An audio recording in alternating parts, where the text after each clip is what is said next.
Today's scripture reading is Micah 5:4.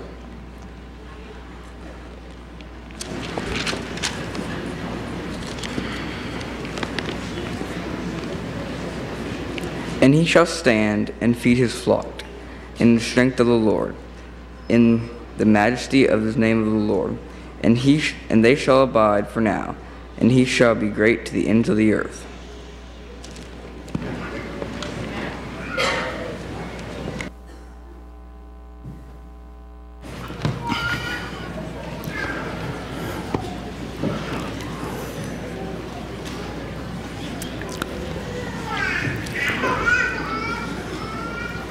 I forgot to mention at announcement time, the insert in your bulletin there, a soul-winning festival taking place next Sabbath afternoon in Austin, and the speaker next weekend is Dan Jackson, our North American Division President. And so if you have a Sabbath afternoon free and want to drive down, they made it at a time, they said, so that people could go to their local church and then drive down there in the afternoon after church. And so you go down there and can be part of that. And even if you can't make it, I just ask that you keep our church leaders in prayer. They have a challenging time ahead of them, don't they? But just remember them in prayer. Thank you to the Brown family for participating today. We're trying to get our young people and families more involved in our church services, and thank you for that. And thank you, Harold, for everything that you did, wherever he's at. Yeah, right off. Oh, he's in the kitchen. See, he comes in here, does this. Now he's in the kitchen. Thank you for that.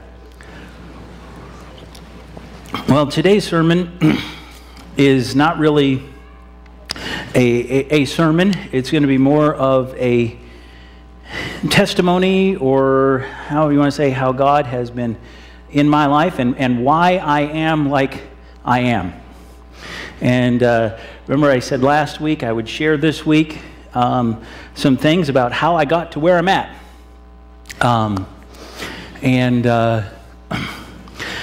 Because some of you were at the church camp out, some of you had seen the DVD that people watched that brought me here, and some of you were like, well, how did you do that?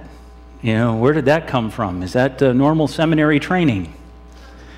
And the answer is no, in short. But I have to, in order to give any type of testimony, I guess I have to start at the beginning. I mentioned last Sabbath, as we were doing a little bit of Reformation Day and stuff, I mentioned that I was raised, began my life as a Lutheran. And in 1970, after I would come into life and breathe on my own, I would be christened in the Our Savior Lutheran Church on North Saginaw in Flint, Michigan. And I am the only one of my siblings that I actually have godparents. And I know in Adventism, that's like, it's sort of frowned upon, that idea. But in a way, I think it would be good if we did something like that from birth. And you're like, well, what do you mean? Well, if anything ever happened to my parents, I would have gone and lived with my godparents. They were the people that I was assigned to if anything were to happen to my parents. Today, we might call it a will. Like what happens to our kids? Who do they go live with? My wife and I, we have that in our will. If anything were to happen to us, this is who they go to be with. And in the Lutheran Church, they get to be part of that service. And it's actually my great uncle and great aunt Gary and Carol Puschel. And every year I would receive birthday cards, Christmas presents, and stuff from them throughout time. But in the mid-1970s, my parents would move from the apartment they lived in on Detroit Street in Flint, and we would move to a community not too different from this one. And I represent, and I mean by the greater Keene area. My parents would move to a town in Michigan called Holly. Some people have heard about it, some people have been there, some people have lived there in this congregation. But Holly, Michigan, it had a Delphian Academy and the Holly Adventist Elementary School, and my parents moved to a little dirt road off of Fish Lake Road, and 3 of our 4 neighbors were Seventh-day Adventists. Wow, isn't that amazing? You know, 3 of our neighbors were Seventh-day Adventists, and some of you live in neighborhoods like that. Some of you are afraid what you do in your yard because, wait a minute, our neighbor is an Adventist, what do they think? You know, that's why I live in Crowley.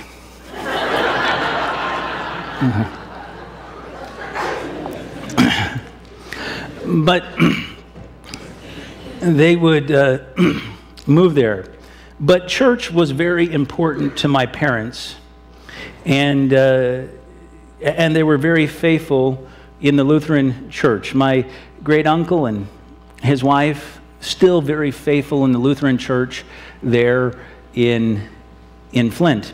But church has always been important to my family and to me. And I think as a Seventh-day Adventist, it speaks even louder to me. In Hebrews chapter 10, and I'm going to say some text. Maybe you want to write them down. Maybe you want to look them up with me. But Hebrews chapter 10, we read these words, 24 to 26. It says, "Now let us consider one another in order to stir up love and good works." Oh, isn't that wonderful? When we consider one another in order to stir up love and good works. Wow. Wouldn't you love a church like that? That our job, when we think about somebody else in church, our only thought is to stir up love and good works. Huh. Wow. I think I'm going to need to read that verse before the next nominating committee.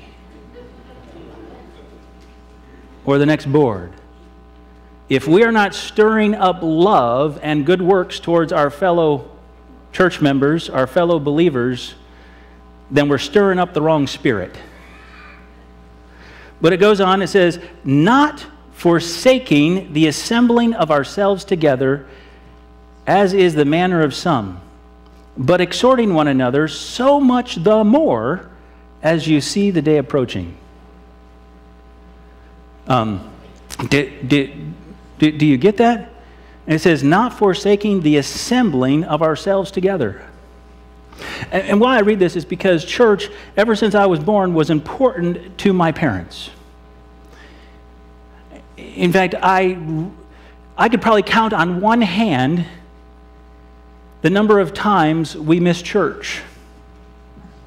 I mean, my parents, when we would go away for a weekend visiting my grandparents, we would travel an hour one way to get to a little church that only had an outhouse for a bathroom. That's how important church was to my parents, especially while I was younger. And my parents, you know, when we would have a snow day in Michigan and the church would close, my family would still be one of the 6 people gathered there at church. Because my dad was getting there. He was a deacon. And I think about that, you know, church being so important. Folks, if church isn't that important to you today, we have a problem, because I believe that the day is closer now than ever before. And it says we need to be gathering in church to exhort one another, to build one another up. That's what church is about. And if church isn't that, you need to come and help it be that. To build each other up. Because we need strength for every single day we're not here. We need to be stronger. The days are getting harder. I mean, let's face it.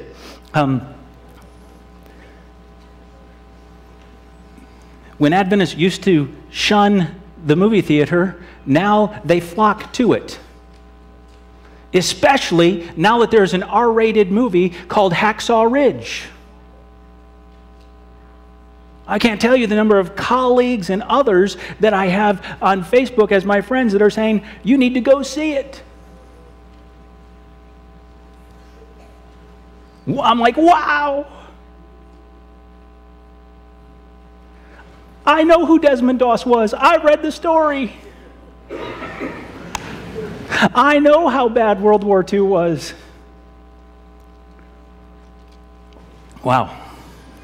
Anyway, just a thought. So anyway, church was important. And my family moved into an Adventist community. And they were surrounded by Adventists who also thought church was important. My father and mother would become friends with neighbors. I would be raised with babysitters who were girls that attended the academy. You know, as my mother would go to work or whatever, my babysitters would be girls, you know, making a few extra bucks for school. You know, and especially one young lady that was the daughter of our neighbors behind us. My father would start spending time with the neighbor behind us, especially on Sunday afternoons, as he was building his house out of bricks, and my dad would help lay bricks. And I remember being there, and of course the conversation would often turn to religion. And they would talk religion across the fence in the backyard, and pretty soon my parents started Bible studies. I remember sitting there as a young boy as my mother was frying up the pork chops. And he came in and was talking to my parents about healthful eating. And he cut open, it had to be a God thing, because he cut open that pork chop, and I remember as a young boy watching the worms crawl around.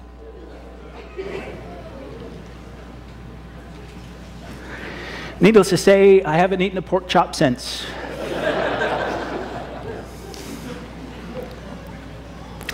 But after some Bible studies, my parents would be invited to an evangelistic series with HMS Richards Sr. They would go faithfully to those meetings. And I remember as a young boy, I wasn't quite tall enough to sit on the pew totally. I remember standing about 2 pews in from the back of the Fenton Seventh-day Adventist Church to watch my parents be baptized by Pastor Dennis. And so they became members of the Fenton Seventh-day Adventist Church. And so I saw another important foundation thing for my life. And that idea is to love your neighbors. Galatians 5:4, we read, "For all the law is fulfilled in one word, even in this, you shall love your neighbor as yourself." I saw that my parents were loved by their neighbors. And they became Seventh-day Adventists because of it. It was a great privilege. That family would leave Michigan after a few years. The interesting thing is that they moved to another state called Pennsylvania. And after seminary, when I would eventually become a pastor, and I would become a pastor in Pennsylvania, I would meet them again at camp meeting in Pennsylvania. And I remember thanking them for being a loving neighbor to my parents. I said, because their witness was doing more than they ever imagined. Here I was a pastor, an offspring of their witness. So I praise the Lord for them.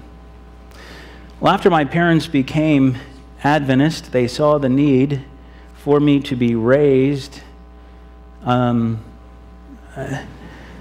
with a good education.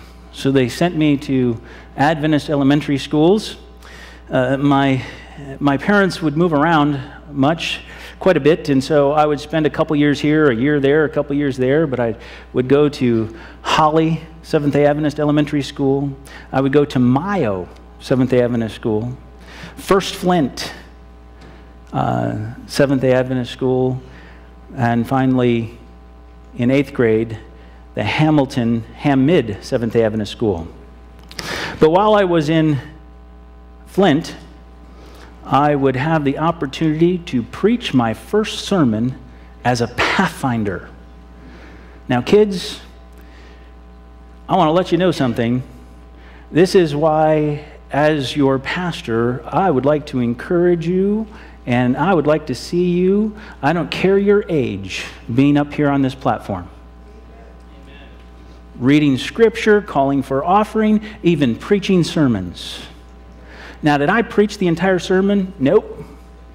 But a relative of Danielle Halverson, her Uncle Jerry Baker was the wingman for me.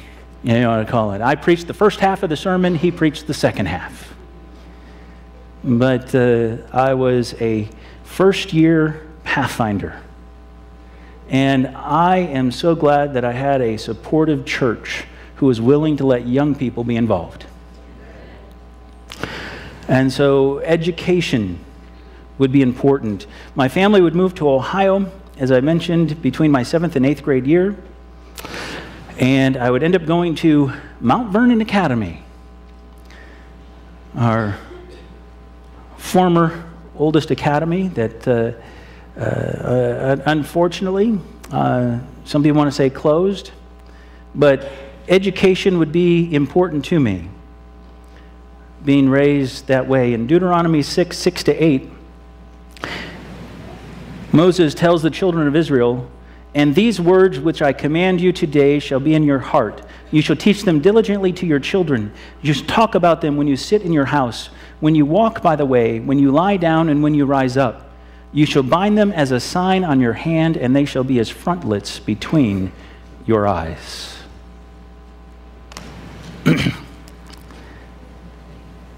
So educating young people is very important. And I think it's wonderful that we have a school. I think it's wonderful for those that homeschool. I think it is wonderful that we put the educating of our young people first and foremost. Well, my parents,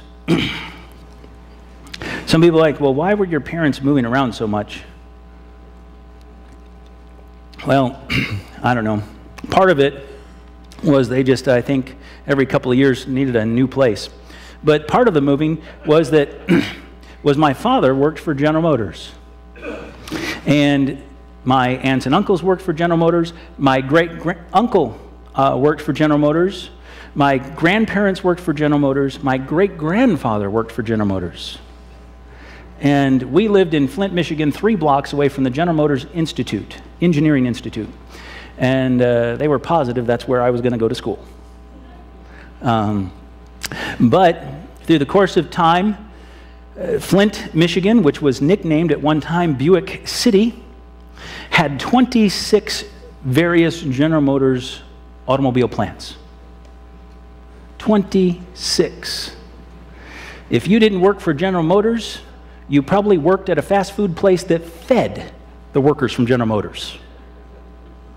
Okay? That is just what it was. But there in the early 80s, General Motors decided to start closing down plants in Flint, Michigan. And so my father would take a transfer down to Hamilton, Ohio, and after being there for 5 years, that plant would close down. And he would transfer back to another one outside of Flint, where he would work until he retired. But now in Flint, Michigan, there is only one General Motors plant where there were 26. So a lot of people talk about the devastating third world country that Flint, Michigan is, and it's true. Where Flint used to build Buicks, those plants are all gone. They only have one plant off the highway that builds trucks. That's it, the truck plant. That's all they have left. But anyway, my parents would move my senior year in academy. And although I have had a somewhat strong family that is an extenuating family, grandparents, aunts and uncles, we used to do things all together. My immediate family has not been that strong together. And I can turn back to this time and see it. I'm going to Mount Vernon Academy. My parents moved to Michigan. I know they're moving to Michigan, but that's all I know. So when they dropped me off at Academy, I didn't hear or speak to my parents for over 3 months. I had no idea other than they were in Michigan, where they were at. Didn't know. And so, in fact, home leaves would come, and I would have to figure out where to stay because I didn't know where to go. So it was a challenging time. I would finally get the message from my parents because my father actually wanted to move back to Michigan because his mother was living in her final stages of cancer. And so after 3 months, I finally got the call in late October, early November of that year, I can't remember the exact date, that my grandmother had passed away and I needed to come home for the funeral. That was my first contact with my family that year. So after graduating from Academy, I had a bill still in Academy. Aren't those nice, those wonderful things? I know some of you I was able to work enough my senior year that I was able to work enough to pay off my entire senior year tuition. But I still had a little bit of a bill from my junior year that hadn't been paid off. And at that time, if you had a bill at the academy, the academies did not want to release transcripts to an Adventist institution. Isn't that wonderful that we play those games? Where technically that is called illegal. Because I could go to a state or private institution and they could request the transcripts and the school had to send them. It was a... But anyway, so I would not go or attend an Adventist college because of this bill that I still had. But I would work as in the Megabook program that was started in Michigan that year, and I would do canvassing in Detroit and in Grand Rapids. When people tell me, and they say to me, Pastor, That's a bad neighborhood. And I look at them, I'm like, what do you mean? That's a bad neighborhood. And they're like, well, it's a bad neighborhood. I remember one time being there in Pittsburgh, and one of the members said, Pastor, that's a bad neighborhood. There is a car that's on blocks. I'm like, okay. Are any of the houses around it burned out? No. Is the car burned out? No. Are the windows smashed? No. It's a good neighborhood. You see, growing up and living in Flint, Michigan, my wife will tell you she was called by my sister one day as the gangs and drug dealers were shooting across our porch. Right? You know, I've lived in places that are scarier than some places that some of you will ever drive through or by. You know, I've been in neighbor homes where the odor and the smoke of the marijuana permeating out of the house was like a wall. And you know, and I've come to learn that no place is a bad place when you have God. When you have God. So, anyway, I would work lots of things. As a student canvasser there, I would work in Grand Rapids, as I mentioned, and I would work with a pastor there by the name of Bill Knott. Some of you might recognize his name as the editor of the Adventist Review now. I would work on a demolition team. I would work on lawn crews. I would work in a door factory. I would work landscape design. I would work hospital security in the local county hospital in Flint, Michigan. Now that was some scary times. As I will never forget the day, you know, I come into work a Sunday morning and there's a family going out and the daughter is wiping on her jeans her switchblade as she's leaving the hospital. And I had to make sure that they left the hospital property because they had come in to the hospital and were visiting the young lady's brother who had been beaten to a pulp. As they're there and they're in the lobby, they're waiting to go in because he's in intensive care, the guy's best friend comes in. And he's like, man, what a party last night.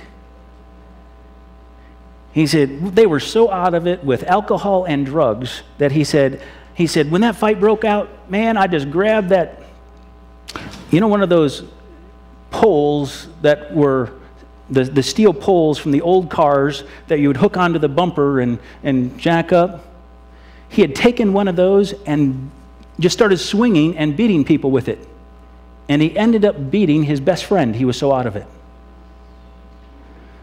Well, let me just say that the young lady going out with the switchblade, you know, we had to get them off the hospital property. You know, so when people say you live in a bad area, I'm like, what are you talking about? What are you talking about? Then I would finally work in an office products company. As I was watching the General Motors environment deteriorate around me, getting a job was a good thing. I was doing all these different jobs as I was waiting for my year of residency to build so that I could go to the University of Michigan there as a resident rather than as a non-resident. And I'm in the office products company and having a good time, making deliveries, doing lots of things. I actually start to build a relationship with the owner of the company. The owner of the company, him and his wife, they have no children. Here I am, a 19-year-old young man, working there, and all of a sudden the rumors started to spread throughout the company that it appeared that they were trying to adopt me somewhat as their son. I was making special deliveries to their house. I was doing all kinds of stuff for them. And it appeared that I was going to get a full-time job with them and working with them. But I knew that education was important. But I also knew that a job was important too. And so I was praying one Sabbath. And I said, Lord, you got to make this clear to me. Do you want me to go back to school? Do you want me to go on to college? Or do you want me to keep going down this office products line?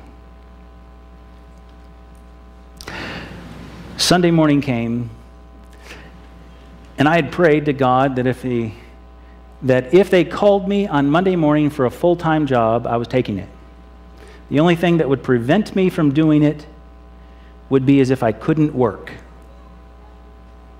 So, Sunday morning, we had a nice ministry. It was a men's basketball ministry Sunday morning. We get there to play, and I remember the ball comes in, and we're just coming down the basketball court for the first time. And I'm playing in the guard position, and the ball is thrown, and I reach out to intercept it and to make a steal. The ball hits the end of my fingers and dislocates my shoulder.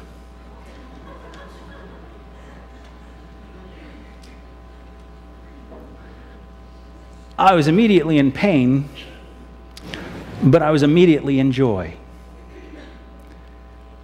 So I go out, I sit in the lobby. They make a phone call to my family, my parents, to come and get me to take me to the hospital.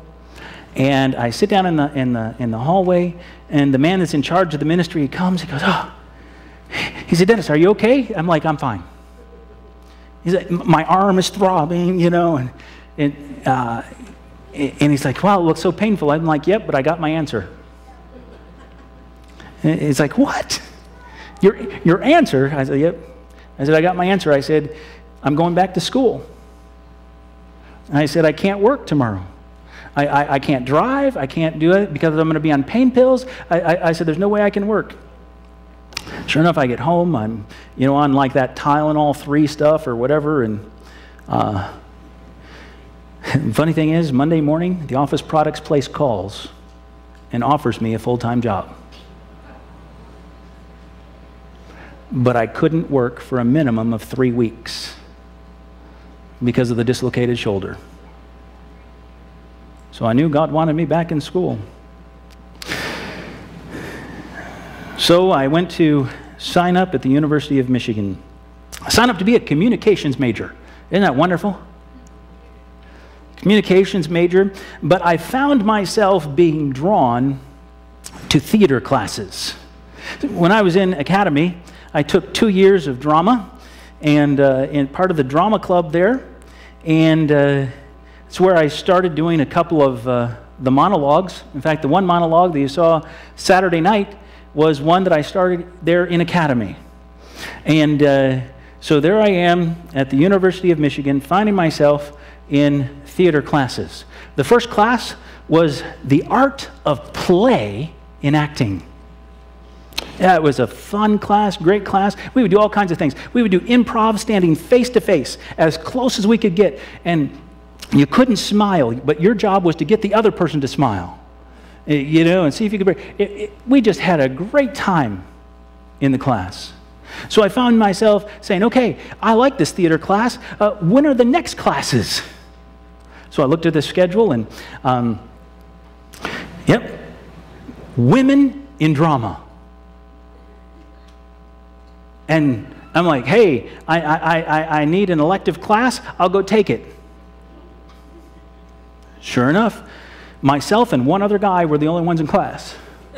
All the rest of them were women.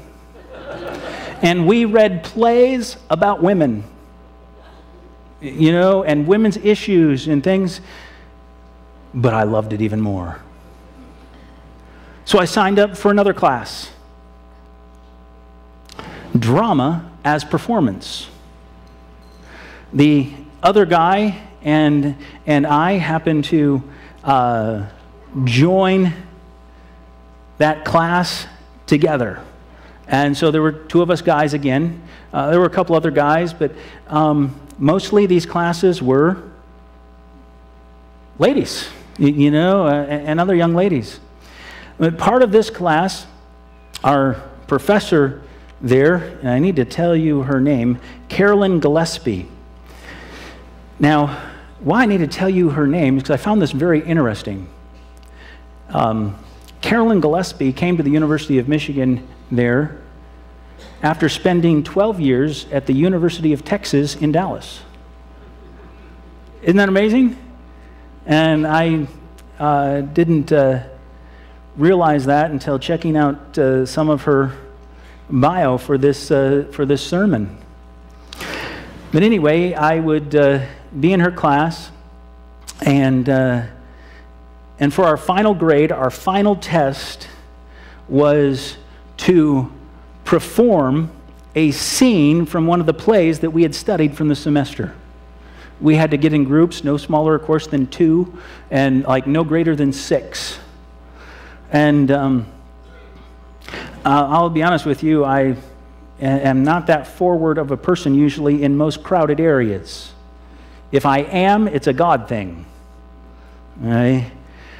Well, this other guy and myself, we decide to do a scene together. But when we looked throughout the plays, there was no place in any of the plays where there was a scene of 2 guys. When there were 2 people, there was 1 guy and 1 lady. So the guy was like, I don't know. I said, tell you what. I said, I'll be the lady. Okay. I'll be the lady. So he's like, okay. Well, you have to understand that I'm a real theater buff. And if you look at Shakespeare plays were done by all men, even the women parts. And so in the spirit of Shakespeare, I would have no problem playing a woman. And so I borrowed a lavender skirt from my cousin, a nice white fluffy blouse. I got a fingernail file kit and everything. I was going to play Jenny in Death of a Salesman by Arthur Murray, the secretary, and we were going to do a scene together with Jenny and Willie Loman opposite each other. And so we meet in the hallway, and then we come into the class, and everything, all the cat calls and everything that's happening, here's this guy, and I sit down and get into character, and after the scene was over, we ended up to leave, we received a standing ovation from our classmates. And after the class was over and everyone was done, Carolyn Gillespie, the professor, came to me and she said, I am so impressed with what you were able to do. She said, I am in charge of the next production that the school is doing. She said, and I'm handing you the part of John Proctor in The Crucible. I want you to be my lead character in the next play. I'm like, okay. What do you do with that? Handed the lead in Arthur Murray's play, The Crucible. It was a play that I had no problem with. I mean, it's historical based on the Salem witch trials. I'd be playing the lead at the University of Michigan. This could be, I'm just a freshman in college. This could be a huge step forward to a Broadway career. Wow. It was fantastic. I couldn't imagine anything better happening. In fact, I was so much into theater that I would volunteer to work as an usher, as anything, and I would go to all of the plays that the university was putting on. The ensembles, the full productions, everything.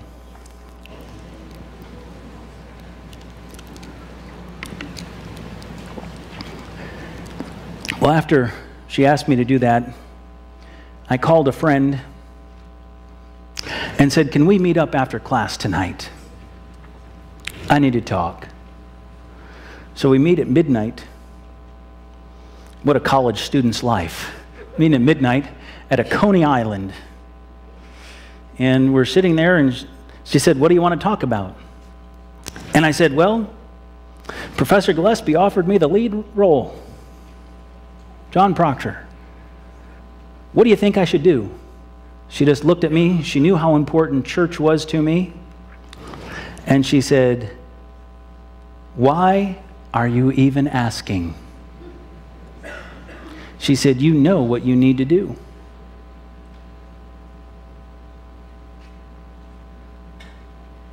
She was right.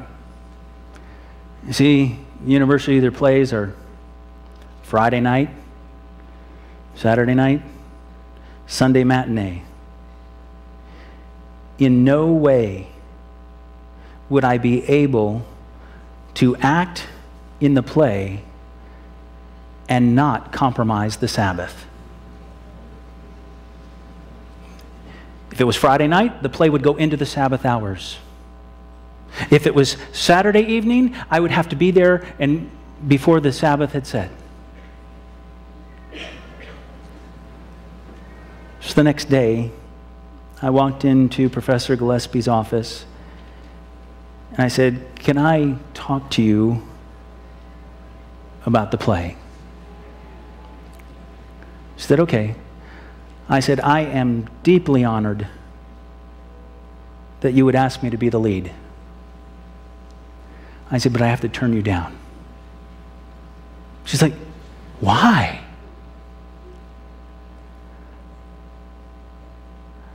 I said, "You see, the Sabbath is more important to me than the play." 1 Corinthians 2:2 says, "For I am determined not to know anything among you except Jesus Christ and Him crucified." My relationship with God was more important than any possible career. There was a break in between semesters. We're going to have summer break. But I knew that the temptation of the theater was extremely great. So I started praying, and I had a magazine for Adventist students that were going to non-Adventist schools that came in the mail, and I was looking through it, and I saw an ad to be a student missionary to Korea. I called the general conference and said, "Do you have openings for going as a student missionary?" They said, "Well, we're taking student missionaries, not just to Korea, but to other places. Are you willing to go other places?" I said, "Sure." I said, "I would go wherever." And they said, "Okay, we have an opening in Thailand. We'll send you there." Well, one of my reasons for signing up to go as a student missionary is that I could work as a student missionary, raise funds, come back, and go to an Adventist school where I wouldn't have that lure, that temptation of the theater. Well, they said I was going to go to Thailand. So I came and talked to the church about going to Thailand and that I needed to raise money to go as a student missionary, and I had the funds to go, and I was on an airplane with a passport, which I didn't have before the process started, in 3 weeks. I knew it was a God thing. Because how often can you get a passport even in 3 weeks? Money maybe, but the government working? You know, but 3 weeks later, on an airplane towards Thailand, we would stop for some training, and I remember the director of our youth from the World Church, Mike Stevenson, and at the time he stood up and he said, you know, it's so great to be here with those of you going to Korea, and, well, they get the most money. Those of you going to, you know, Taiwan, you do okay, you know. And he goes, those of you going to Thailand, well, you get the least amount of money. And I'm like thinking to myself, what do you mean? Least amount of money? Well, I would come to find out that $62 a month was what they meant by least amount of money. I had students that told me I wasn't making very much money.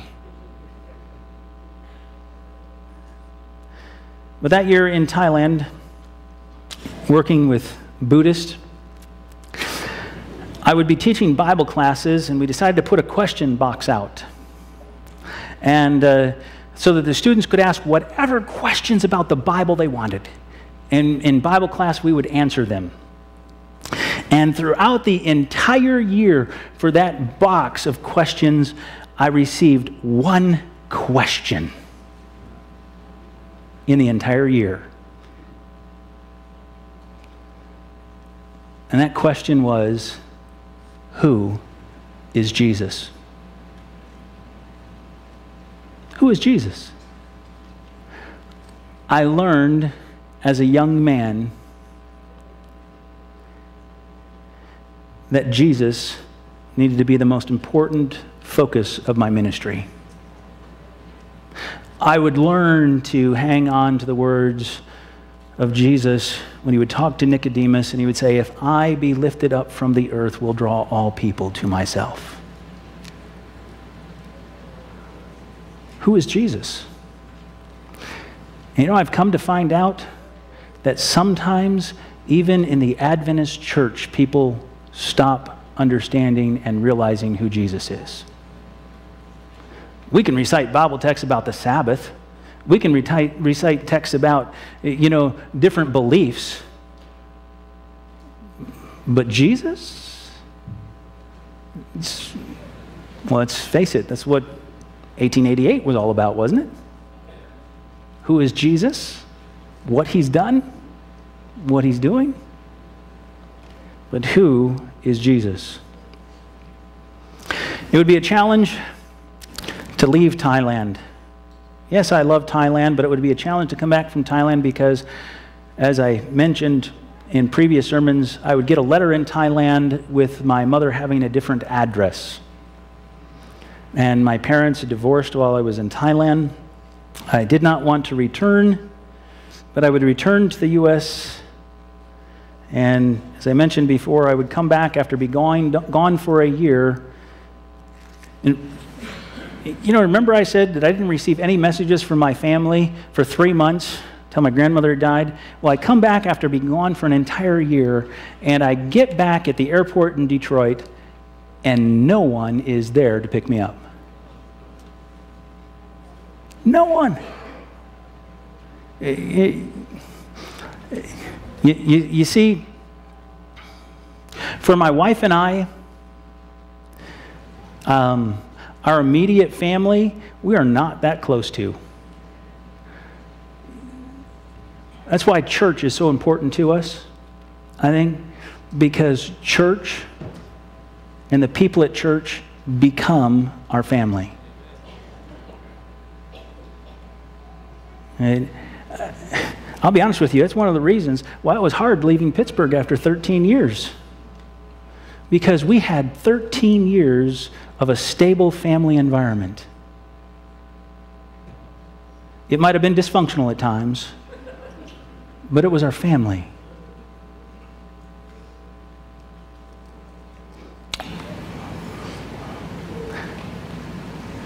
But I would learn when I got back that God had a reason for me coming back at that time.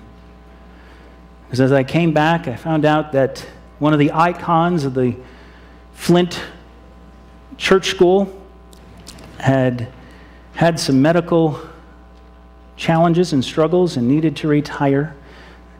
And they would bring in a young teacher to Flint by the name of Leanne Williams. And we would end up spending a lot of time together.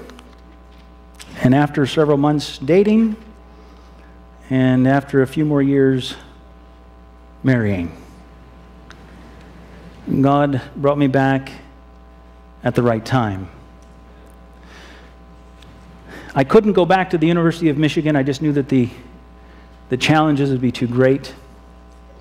So I would go to another local school, Jordan College, get an associate degree in business administration. My job at that point was to see how quickly I could get through school, get a job, get a career, and be done. Then after the business administration, I had an associate degree. I went down and started to go to Michigan State to school. So believe me, at times I have a challenge. Who do I root for? University of Michigan, Michigan State. Go blue or go green? But then I would transfer from Michigan State to Great Lakes Christian College, Church of Christ College. I would start going there because I had in my thinking that I would probably end up at the seminary. And I would need some Bible classes and other things, and I could get some of those there. I would take Greek. I would take Greek classes from a professor who would sit in class. Before and after class, he would sit there in the room with his Greek Bible open, reading it. What a godly man.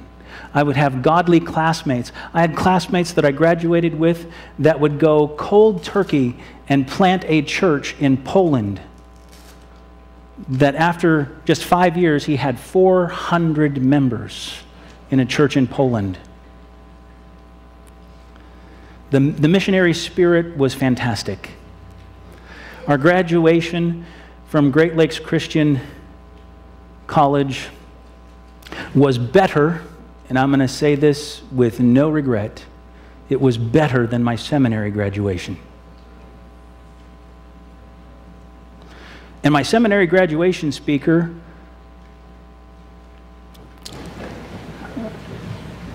was a doctor that many of you got to know a little bit during this election.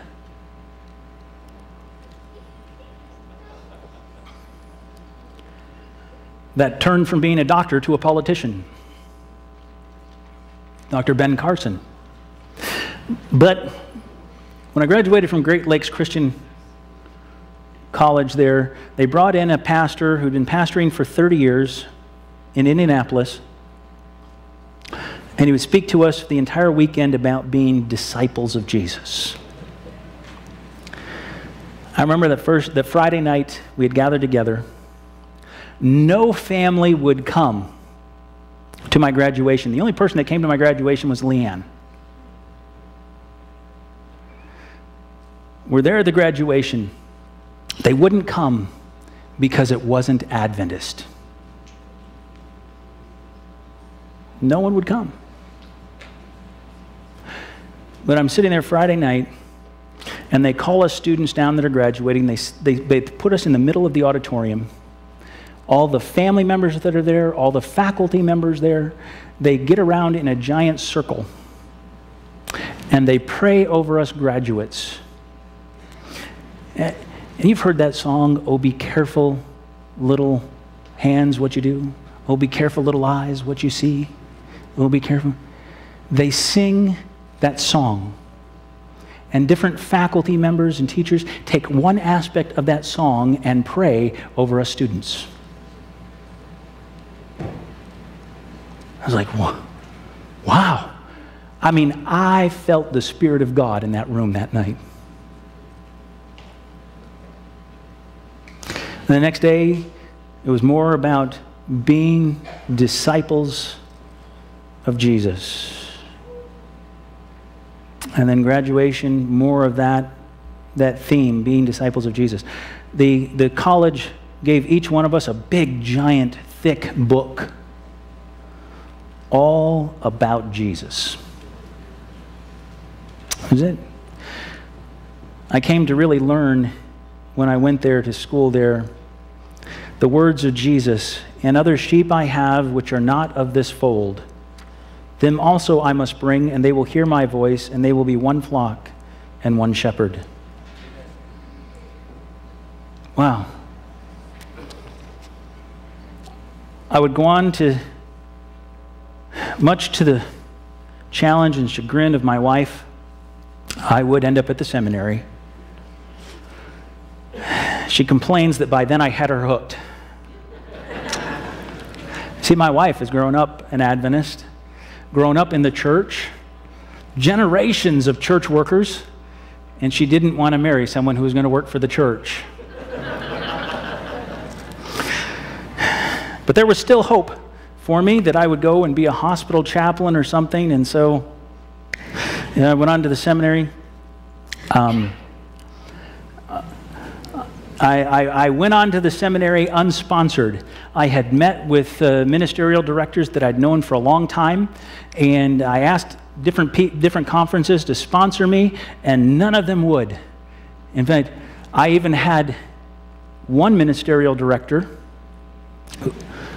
who told me that I now needed to go to the seminary and get my degree baptized.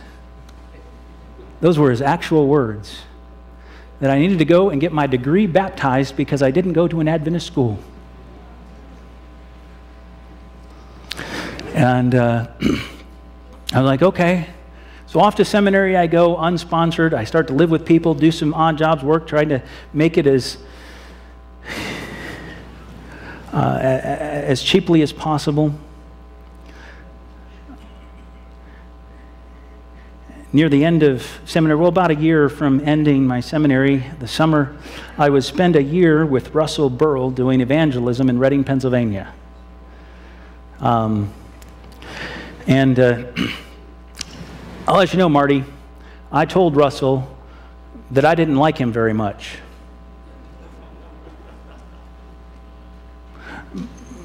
And because I met him, talked with him in his office, because I felt at times he was really pushing the envelope a little bit too much. And he's like, well, yeah, he said, but when I push the envelope here, I'm hoping to move some people to this point, and and I'm like, okay, but I said, I'm really not looking forward to doing evangelism with you. Now I get to Reading, and let me just say that Russell Burrell was totally different in evangelism than he was when he taught his classes at the seminary. I let him know that. Because everything made sense when he would talk to us on that evangelism excursion.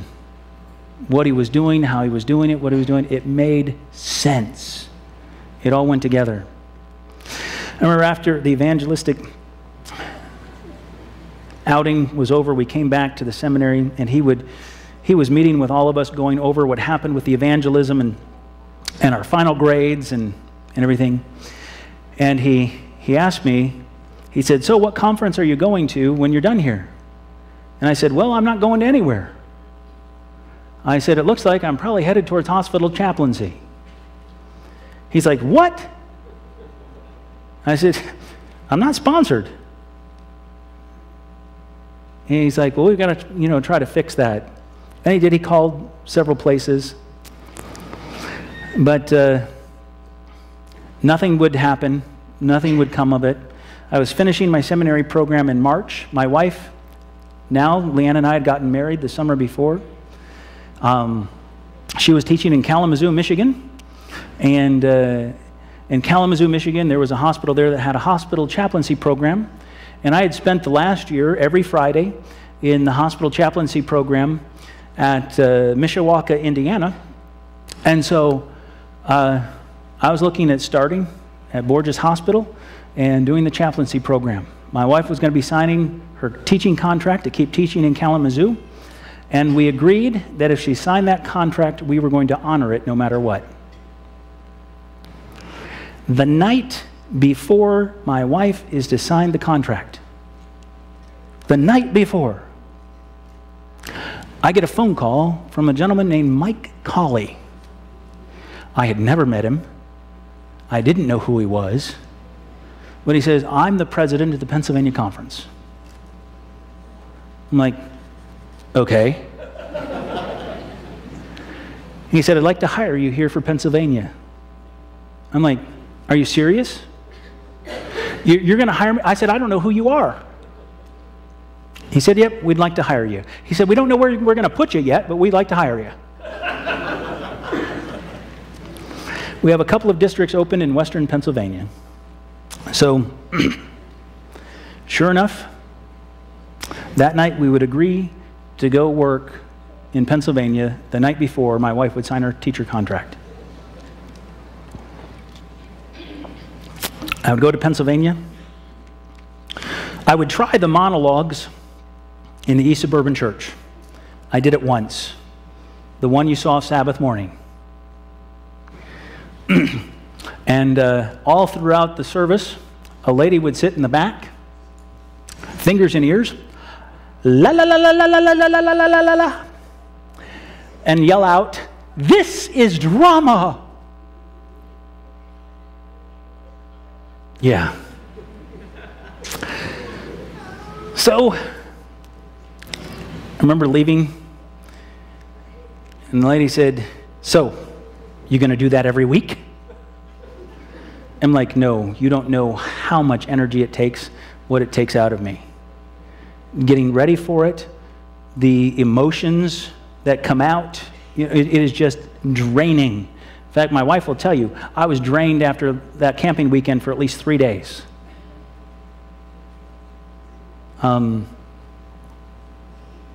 She said, well, if you're not going to do it all the time, I liked it then. Well, for the next 4 years, I didn't do another drama, another monologue at their church. But then I would be transferred to Pittsburgh, doing evangelism with Linwood Spangler and everything. We'd be transferred to Pittsburgh. And Pittsburgh had this sort of unique,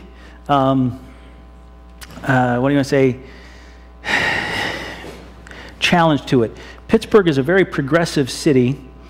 The church had this reputation for being very liberal, but it's actually quite conservative. But it would be liberal because the church members were willing to try anything to reach non-Adventists. And so they were conservative in beliefs, but liberal in practice. And so that's actually what I have become. I am conservative in my beliefs. In fact, I think that some of our conservatism doesn't go far enough. We need to have a different basis for some of our conservatism. But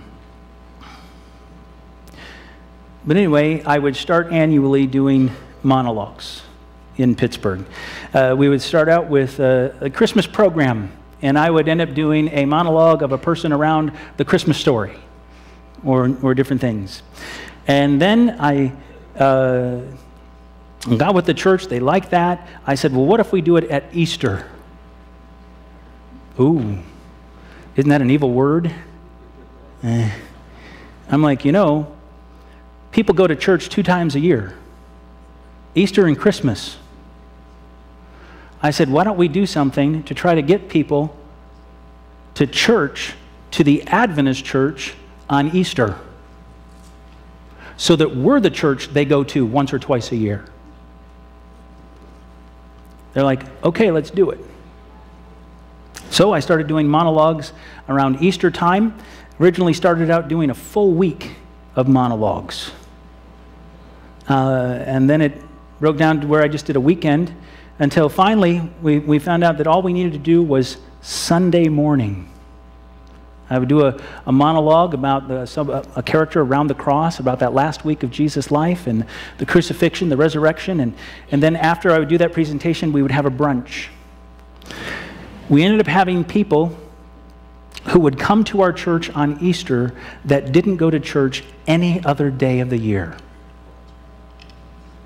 In fact, before I left, we had people that started calling the Pittsburgh Seventh-day Adventist Church their church, because it's the only one they ever attended. And they did it Easter morning. I still had a church service Sabbath morning. That was the only service we ever did on Sunday, because the job was to reach out to others and not ourselves. So the words of Paul have become very pertinent to me. He said, "For though I am free from all men, I have made myself a servant to all, that I might win the more.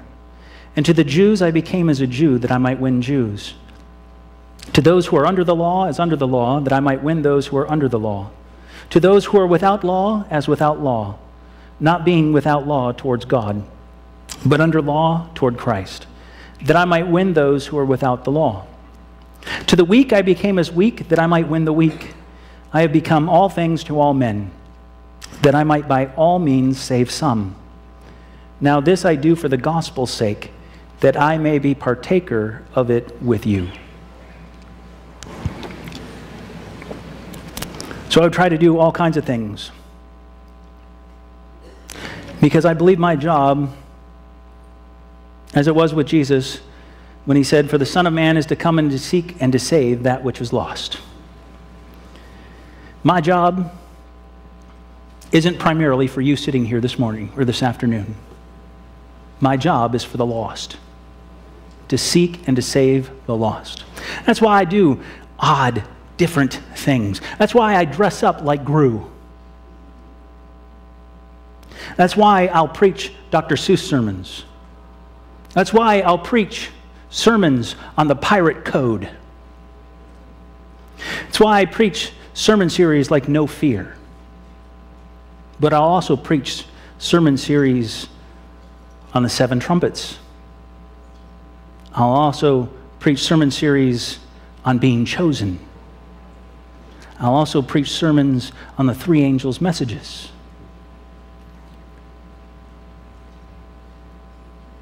And that's why I'll also act, be a Bible character, dress up.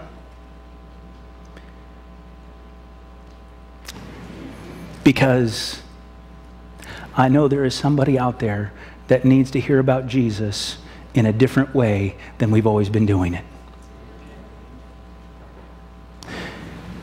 When I had students in Thailand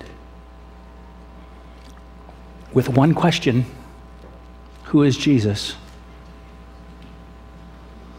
I learned that my job is so important, so difficult, and so easy at the same time.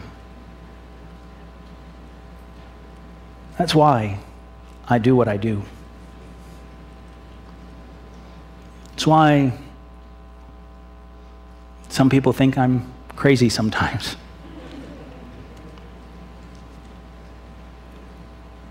Sometimes I do things and they fail. It's okay. I don't do them again. But then I'll try something else,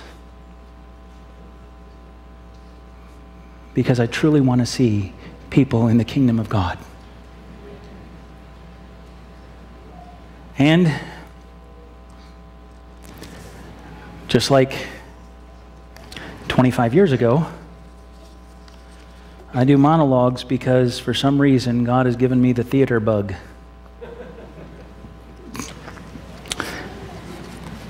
My background in business administration, my background as a studier, as a researcher, I've actually found out that more people are attracted to theater than people who are attracted to evangelistic series. So, I'm like, all right, if my job is to win as many people as I can, I need to go in the direction where most people are at. So why do you think Jesus wasn't in the temple all the time? Because the people weren't in the temple. In fact, most people weren't allowed in the temple. Jesus would be found out with the masses. Why? Because his job was to seek and to save the lost, not the saved. So, sometimes you're going to see your pastor doing goofy things, silly things, out trying to seek and to save the lost. Because I don't have to worry about you, do I?